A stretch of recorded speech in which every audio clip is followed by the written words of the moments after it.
Sorry about that, guys. The camera cut off.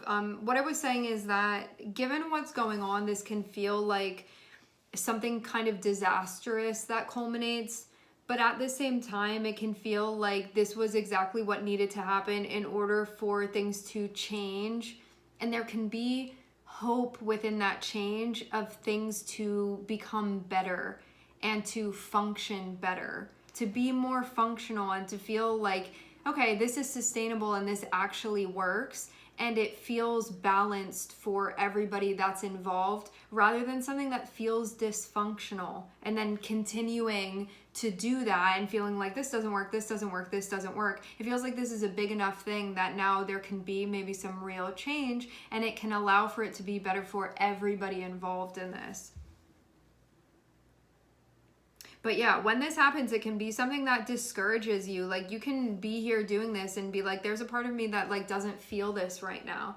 There's a part of me that like feels a type of way, or there's a part of me that like normally I feel like this is something that I'd be excited to do. Like, let's say this is a relationship. It's like normally you're excited about the relationship, or you feel like there's a sense of purpose within that, or it feels like even though it can be hard sometimes, you're where you're supposed to be doing this. When we have that Four of Cups there can be a part of you that's like, I'm not really feeling the dynamic right now.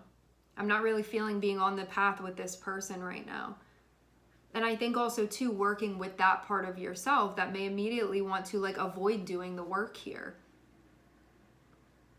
Because if things could be good, and if there can be things that are worked out and then it allows things to function properly, would you look at this and say, no, I do want to be involved?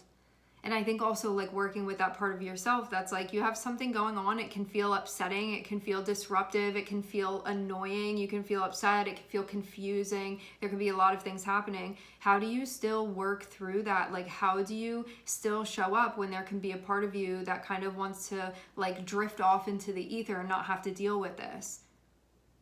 Because I really do get the sense that things can change for the better, and this is learning and growing within the dynamic, and it really is possible for things to be good for everybody involved.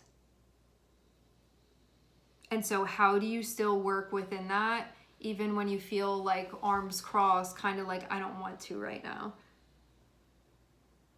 Or how do you say, that's how I'm feeling right now and let me take a break and then I'm going to come back, but with that intention to sort of come back and see what can happen and what can be worked out? I do feel too like there's a lot of stuff that has to do with how collaboration can lead to a sense of balance and equity.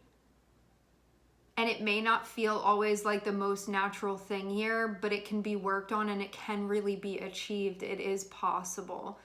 But you may feel really turned off when things become disruptive and when it feels like explosions sort of happen. And so working too with that part of you that may just need to say, okay, I need to recharge now, and then I can come back without like dismissing this entirely.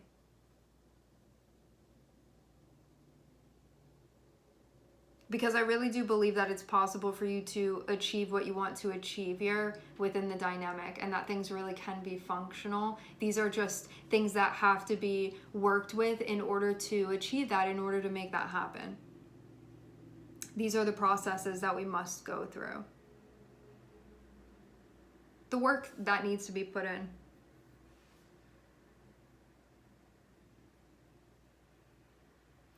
All right, my friends, we are going to leave the reading here. I would like to thank everyone for connecting. Thank you for tuning in. I'm sending everybody love, and I hope to catch you guys next time.